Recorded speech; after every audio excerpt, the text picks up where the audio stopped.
जब भी कोई व्यक्ति इस दुनिया से जाता है तो अपने साथ में केवल दो ही चीजें लेकर जाता है। या तो वो अच्छाई लेकर जाता है या फिर वो बुराई लेकर जाता है। यानी कि अगर कोई व्यक्ति इस दुनिया से जाता है और लोग काफी ज्यादा दुखी होते हैं, कहते हैं कि भाई बहुत अच्छा आदमी था, तो वो अच्छाई लेकर गया है। अगर किसी व्यक्ति के इस दुनिया से जाने के बाद लोग कहते हैं कि बहुत बेकार था, चला गया तो अच्छा हुआ, तो वो बुराई लेकर जाता है। और एक तरह के लोग और होते हैं दोस्तों, जिसके जाने के बाद भी लोग उसको याद करके उसको बुरी बुरी गालियां देते हैं और मन ही मन सोचते हैं कि जाते जाते भी हमारे लिए ऐसा कर गया। तो आज की ये जो कहानी है वो एक ऐसे ही व्यक्ति पर आधारित है जिसको जाने के बाद भी उसकी पत्नी उसे बुरी तरह से कोसती है और उसके साथ बहुत ही गलत करना चाहती है। यहाँ तक कि वह उसकी कब्र खोदकर उसे बाहर निकालकर जूते भी लगाना चाहती है।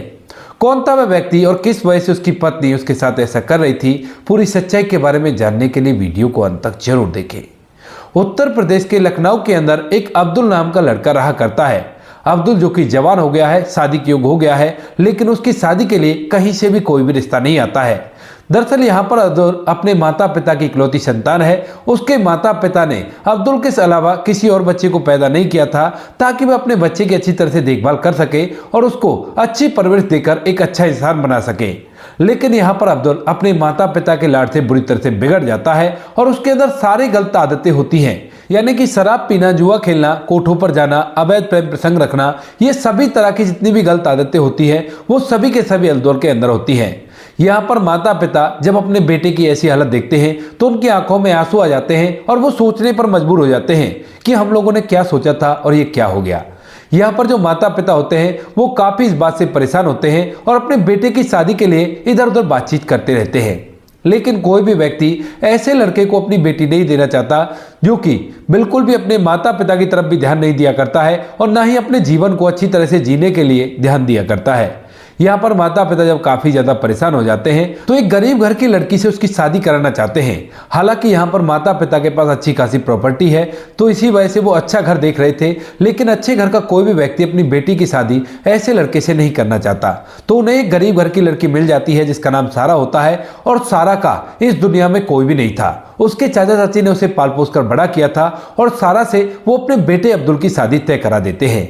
सारा से जब उसका निकाह हो जाता है तो उसके बाद सारा दुल्हन बनकर घर के अंदर आ जाती है और घर के अंदर रहने लगती है। लेकिन शादी को जैसे ही 10 से 12 दिन बीतते हैं तो 10-12 दिन के बाद ही यहाँ पर जो अब्दुल होता है वह शराब पीकर घर के अंदर आता है और सारा पर पिटाई लगा देता है। जब सारा पर अब्दुल पिटाई लगाता है तो अब तक उसकी ढेर सारी गंदी आदतों के बारे में उसे पता भी चल गया था और जब सारा ये देखती है कि ये उस पर पिटाई लगा रहा है तो उसके बाद यहाँ पर वह अपने सास ससुर से इस बात की शिकायत करती है और कहने लगती है कि ये तो इस तरह से कर रहा है, शराब भी पिया करता है और सभी तरह के गलत काम किया करता है। तो यहाँ पर जो माता पिता होते हैं वो एकदम से उसके सामने हाथ जोड़ते हैं और कहते हैं कि बेटी हमारी राज रख ले, हमारा जो बेटा है वो काफी ज्यादा लाड़चाप की वजह से बिगड़ चुका है और अब तू ही हमारे घर को बसा सकती है, कैसे भी करके हमें एक संतान दे दे ताकि हमारा वंश चल सके, वरना हमारी जिंदगी पूरी तरह से व्यर्थ हो जाएगी। अब इस बात को सुनकर जो सारा होती है उसे अपने सास ससुर पर तरस आने लगता है और वह उनकी इस बात को मान जाती है। कहती है कि कोई बात नहीं माँ बाबू जी, अगर ऐसी बात है तो मैं जैसे भी करके जिंदगी को काटूंगी और आपके बेटे को सुधारने की कोशिश करती हूँ। यहाँ पर ऐसा ही वो करती है दोस्तों, जब माता पिता कहते हैं तो अपने पति को धीरे धीरे सुधारने की कोशिश करती है, लेकिन इस कोशिश में कई बार जो उसका पति है वो उस पर बार बार हाथ उठा दिया करता है। सारा इन सभी बातों को सहन करती है और सहन करते करते उसके साथ जीवन व्यतीत करने लगती है। शादी को जैसे 2 साल बीतते हैं तो 2 साल बाद सारा एक लड़के को जन्म देती है, जिस लड़के के जन्म से माता पिता बड़े खुश होते हैं और कहते हैं कि ये तो बड़ा ही अच्छा हुआ, लगता है अब परिवार अच्छी तरह से जीवन व्यतीत करने लगेगा। लेकिन जब बेटे का जन्म होता है तो उसके बाद यहाँ पर जो अब्दुल होता है वह इस बात की कुछ ज्यादा ही खुशी मना देता है और खुशी मनाकर फिर से शराब पीकर घर के अंदर आ जाता है और लड़ाई झगड़ा करने लगता है। जब अब्दुल लड़ाई झगड़ा करता है शराब पीकर तो माता पिता जिस उम्मीद में जी रहे थे वो उम्मीद उसे टूटती हुई दिखाई देती है और उसके बाद जो पिता होता है वो इस बात के बारे में गहन सोच विचार करने लगता है और यह गहन सोच विचार का इफेक्ट उस पर कुछ ज्यादा ही पड़ता है और रात के समय अचानक से उसे हार्ट अटैक आता है और उसके बाद वह इस दुनिया को छोड़कर विदा हो जाता है। जब यहाँ पर ससुर इस दुनिया को छोड़कर विदा हो गया था तो उसके बाद बेटे को तो इस बात का कोई भी फर्क नहीं पड़ता है, लेकिन जो बहू होती है उसे इस बात पे काफी ज्यादा फर्क पड़ता है कि उसके ससुर जी जो अब तक घर को चला रहे थे और सब कुछ उनके हाथ में था, वे इस दुनिया को छोड़कर चले गए हैं। क्योंकि अब तक अब्दुल उससे कुछ भी कहा करता था तो उसके ससुर जी उसकी ओर ले लिया करते थे, लेकिन अब अब्दुल को रोकने वाला कोई भी नहीं है। इस बात से वो काफी ज्यादा परेशान होती है, लेकिन जो कुछ भी हुआ था वह ऊपर वाले की मर्जी से हुआ था, तो इसमें वो लोग कुछ भी नहीं कर सकते थे। इसके बाद यहाँ पर जैसे पिता को इस दुनिया से जाए हुए लगभग 7 से 8 दिन बीतते हैं, तो उसी दौरान यहाँ पर जो अब्दुल की माँ होती है वह भी इस दुनिया को छोड़कर चली जाती है और उसके बाद अब घर के अंदर केवल अब्दुल और उसकी पत्नी और उसका बच्चा ही रह गए थे। यहाँ पर जैसे ही अब्दुल की माँ भी इस दुनिया को छोड़कर जाती है तो उसके बाद तो घर का पूरा जितना भी प्रॉपर्टी थी वो सारी के सारी अब्दुल के नाम आ जाती है और उसके बाद जो अब्दुल होता है अपनी पुरानी आदतों में और भी ज्यादा घुल मिल जाता है और धीरे धीरे करके और भी ज्यादा शराब पीने लगता है। ना तो घर में कुछ कमाई धमाई लाकर दिया करता है, ऊपर से जो कुछ पुश्तैनी जमीन थी उसको भी बेच बेच कर शराब और जुए की लत में और साथ में कोठों पर जाकर उस सारी संपत्ति को बर्बाद करने लगता है। यहाँ पर यह बात जब सारा को पता चलती है तो उसे खूब सारा रोकने की कोशिश करती है और अब्दुल मना भी करता है, कहता है कि आगे से नहीं करूंगा, लेकिन उसके बाद भी धीरे धीरे करके उन पैसों को इसी तरह से बर्बाद कर दिया करता है और उसके बाद फिर से किसी प्रॉपर्टी को बेचकर पैसा बर्बाद करने लगता है। जब सारा अपने पति को समझा समझाकर थक जाती है तो उसके बाद वो फैसला करती है, क्योंकि अब उसका बच्चा बड़ा हो रहा है, उसकी पढ़ाई लिखाई का भी देखना है, उसके फ्यूचर का भी देखना है, तो वह फलों की रेहड़ी लगाने का सोचती है और लखनऊ के अंदर ही फलों की रेहड़ी लगाने लगती है। यहाँ पर सारा लखनऊ के अंदर फलों की रेहड़ी लगाया करती है, अपने बच्चे को पालती पोसती है और धीरे धीरे जो उसका बेटा होता है वो 10 साल का हो जाता है। अब तक यहाँ पर जो अब्दुल था वह शराब और जुए की लत में इतना मशहूर रहा करता था कि उसे कोई नहीं पता था कि उसका कोई बेटा भी है, उसका कोई परिवार भी है। वह तो केवल शराब पिया करता और शराब पीने के बाद अपने घर आकर आराम कर लिया करता। इसके बाद यहाँ पर जब बेटा 10 साल का हो जाता है तो उसी दौरान अब्दुल की तबीयत खराब हो जाती है शराब ज्यादा पीने की वजह से, और जब सारा को पता चलता है कि इसकी तबीयत खराब हो गई है तो उसके बाद वह अब्दुल को लेकर नजदीकी हॉस्पिटल में जाती है, क्योंकि आखिर वो उसका पति था। तो उसके बाद वह जब उसे हॉस्पिटल में दिखाती है तो डॉक्टर साहब उसका चेकअप करते हैं और चेकअप करने के बाद कहते हैं कि देखो इसके अंदर के ऑर्गन काफी ज्यादा डैमेज हो गए हैं ज्यादा शराब पीने की वजह से, और अब ये कुछ ही दिनों का मेहमान है। अगर ये फिर भी शराब की लत को नहीं छोड़ता है तो उसके बाद इसका बच पाना बड़ा ही मुश्किल होगा, क्योंकि हम लोग दवाई दे रहे हैं और इन दवाइयों से कोई फर्क पड़ता है तो शायद ये जिंदा बच सके। इसके बाद यहाँ पर सारा उसकी दवाई ले आती है, उसे बहुत ज्यादा समझाने की कोशिश करती है, लेकिन अब्दुल की समझ में एक भी बात नहीं आती है और वह तो सोच लेता है कि जब इस दुनिया से जाना ही है तो क्यों ना और भी मजे करके जाया जाए। हालांकि उसकी सारी प्रॉपर्टी बेच चुका था वो, लेकिन वो घर बाकी था जिस घर के अंदर वो रहा करता था, और घर लखनऊ के अंदर था। हालांकि वो पुराना था लेकिन उसकी फिर भी काफी ज्यादा कीमत थी, क्योंकि वहां पर जमीनों की कीमत काफी अच्छी थी। तो इसी वजह से जो अब्दुल होता है वो उस जमीन को बेचने के लिए कोशिश करने लगता है, लेकिन यहाँ पर इस बारे में सारा को पता चल जाता है। तो वह जो सारा होती है वो उसे समझाने लगती है, कहती है देखो हमारा एक बच्चा है तो इस बच्चे के लिए कुछ तो छोड़ दो और ऐसा मत करो, अगर तुम्हें शराब भी पीनी है तो इतने पैसों की शराब मैं तुम्हें लाकर दे दिया करूंगी, आराम से घर के अंदर शराब पीना और बिल्कुल भी ऐसे चलन में मत चलना। तो यहाँ पर जो अब्दुल होता है वो उससे हामी भर लेता, कहता कि ठीक है अगर तुम मुझे शराब दे दोगी तो मुझे कोई भी दिक्कत नहीं है। ऐसा कहकर अब्दुल घर के अंदर रहने लगता है और उसकी पत्नी रोज शाम को उसे शराब ला दिया करती। धीरे धीरे समय बीतता है और समय के साथ साथ जब यहाँ पर इन बातों को 2 महीने बीत जाते हैं तो 2 महीने बाद शराब पीने की वजह से जो अब्दुल होता है वह इस दुनिया को छोड़कर चला जाता है, और उसके बाद यहाँ पर जो पत्नी होती है उसे इस बात का ज्यादा कोई दुख नहीं होता, क्योंकि वैसे भी पति उसके ऊपर बोझी था और जैसे तैसे करके उसने इस घर को उससे बचाया है। इसके बाद कुछ जानने वाले इकट्ठा होते हैं और उसके बाद अब्दुल को एक जगह दफन कर दिया जाता है। बेटा साथ में गया था जो कि 10 साल का था, और उसके बाद वो लोग घर आ जाते हैं और नॉर्मल से अपनी जिंदगी को व्यतीत करने लगते हैं। धीरे धीरे इन बातों को लगभग 10 से 15 दिन बीतते हैं और 10-15 दिन बाद एक महिला जो काफी ज्यादा खूबसूरत थी अपने साथ पुलिस को लेकर आती है, और पुलिस को लाने के बाद यहाँ पर जो सारा होती है उसे इस घर से निकलने के लिए कहने लगती है। अब जो सारा होती है वो कहने लगती है कि कौन हो तुम और तुम मुझे इस घर से निकलने के लिए क्यों कह रही हो। तो वहां पर वो उसे कुछ डॉक्यूमेंट दिखाती है और कहती है कि जिस घर के अंदर तुम रहा करती हो इस घर को तुम्हारे पति ने मेरे नाम कर दिया है, तो इस घर पर अब मेरा अधिकार होता है कानूनन, तो तुम्हें इस घर को खाली करना पड़ेगा। यह बात सुनकर जो सारा होती है वो एकदम से हैरान हो जाती है और उसके पैरों तले से जमीन खिसक जाती है। वह कहने लगती है कि ऐसा कैसे हो सकता है, कौन हो तुम, मैंने तो तुम्हें पहली बार देखा है और मेरे पति तुम्हारे नाम इस घर को कैसे लिख सकते हो। तो यहाँ पर सारा बताती है कि वो अक्सर मेरे पास ही आया करते थे और वो मेरे सब कुछ थे और मैं फलाने कोठे पर रहा करती हूँ। इस बात को सुनकर यहाँ पर सारा समझ जाती है कि उसका पति एक नंबर का अय्याश था, तो वह कोठे पर जाकर इसको अपना घर लिखाया होगा,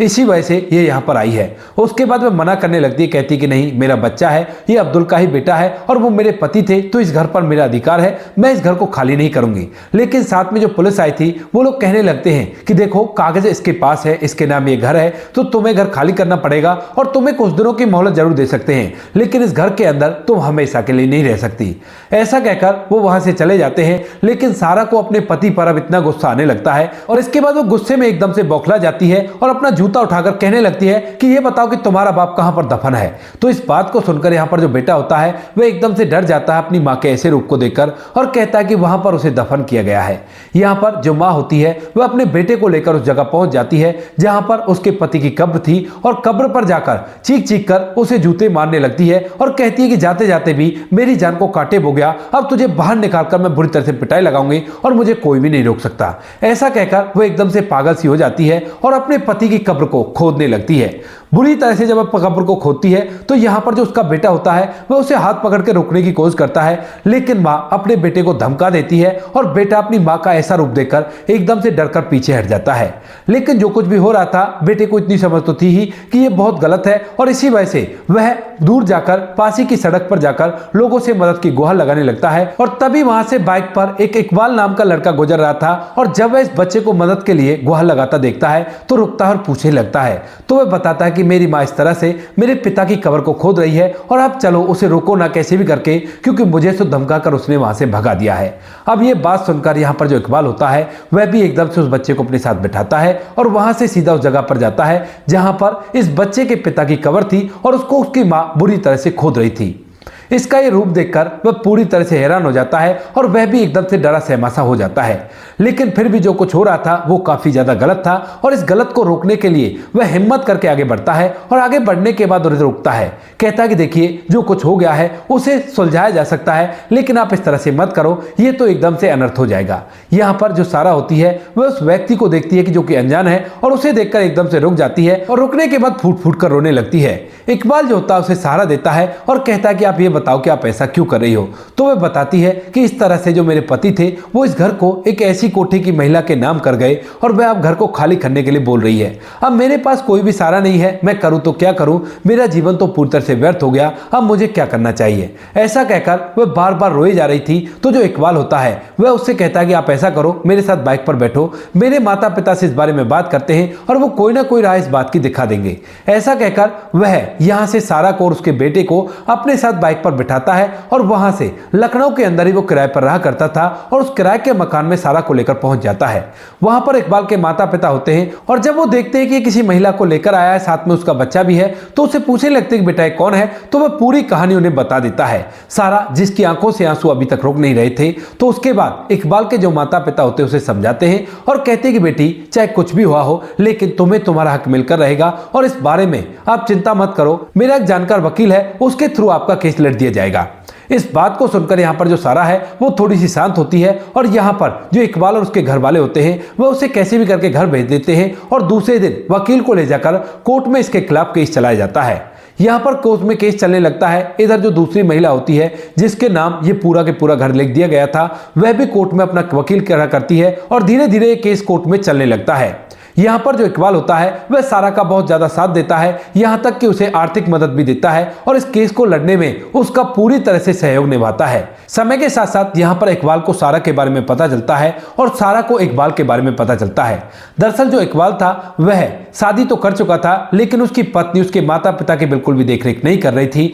तो इसी वजह से आए दिन उनमें लड़ाई झगड़े हो जाते थे। तो एक दिन झगड़े के दौरान उसकी पत्नी घर को छोड़कर चली जाती है और उसके बाद उन दोनों का तलाक हो जाता है। तो इकबाल इकबाल अब अकेला ही अपने माता पिता की देखरेख किया करता है और नौकरी करके अपने परिवार को पाल रहा है। इधर यहाँ पर जो सारा होती है उसके बारे में भी सारी बात उसे पता चलती है इकबाल को कि ये कितनी परेशान है और इसने कितने सारे दुख झेले हैं। दरअसल यहाँ पर सारा जब उसे बच्चा हुआ था और उसके सास ससुर इस दुनिया से गए थे, उसके बाद से उसके पति ने उससे बिल्कुल कोई भी ताल्लुकात नहीं रखा था। वह तो बाहरी महिलाओं से ताल्लुकात रखा करता था और उनके ऊपर ही पैसे उड़ाया करता था।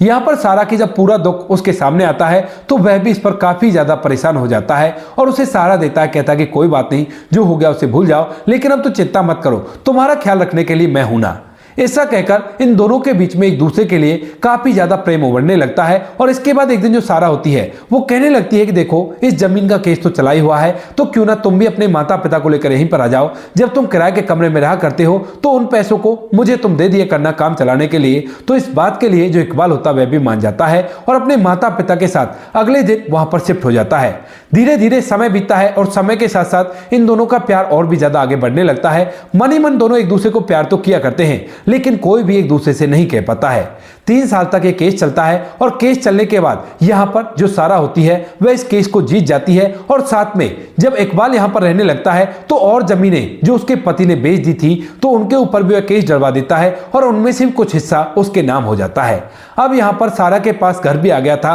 और साथ में कुछ ऐसी जमीन भी आ गई थी जिसके सहारे वह अपनी जिंदगी को और अपने बच्चे को जी सकती थी। तो उसके बाद वह इकबाल का बहुत बहुत शुक्रिया अदा करती है और यहाँ पर जो इकबाल होता है वह भी उससे कहता है कि चलो कोई बात नहीं, जो हो गया उसे भूल जाओ और अपनी जिंदगी को आराम से जियो। लेकिन तभी यहाँ पर जो सारा होती है वो कहने लगती है कि देखो, अब तो जो कुछ था वो तो हो गया है, लेकिन क्या अब तुम मेरे साथ शादी कर सकते हो, क्योंकि यहाँ पर मैं अकेली हूं और अकेली महिला का जीना ये समाज दूभर कर दिया करता है। इस बात को सुनकर यहाँ पर जो इकबाल था उसके दिल में भी यही बात चल रही थी और उसके बाद यहाँ पर जो इकबाल होता है वह भी इस बात के लिए तैयार हो जाता है। इकबाल के माता पिता को जब ये बात पता चलती है तो वो लोग भी इस बात पर कोई भी आशंका नहीं जताते हैं, क्योंकि इतने दिनों साथ रहने के बाद उन्हें पता चल गया है कि सारा बहुत ही अच्छी महिला है और वो उनका अच्छे से ख्याल रख सकती है। तो इसके बाद घर वालों की रजामंदी से दोनों की शादी हो जाती है और शादी होने के बाद वो लोग उसी घर के अंदर रहा करते हैं आज तक भी। यहाँ पर इकबाल बाहर नौकरी किया करता है और सारा घर के अंदर उसके माता पिता और अपने बच्चे की देखरेख किया करती है। तो दोस्तों, ये थी आज की कहानी। आपको जैसी भी लगी हो कमेंट सेक्शन में बता देना।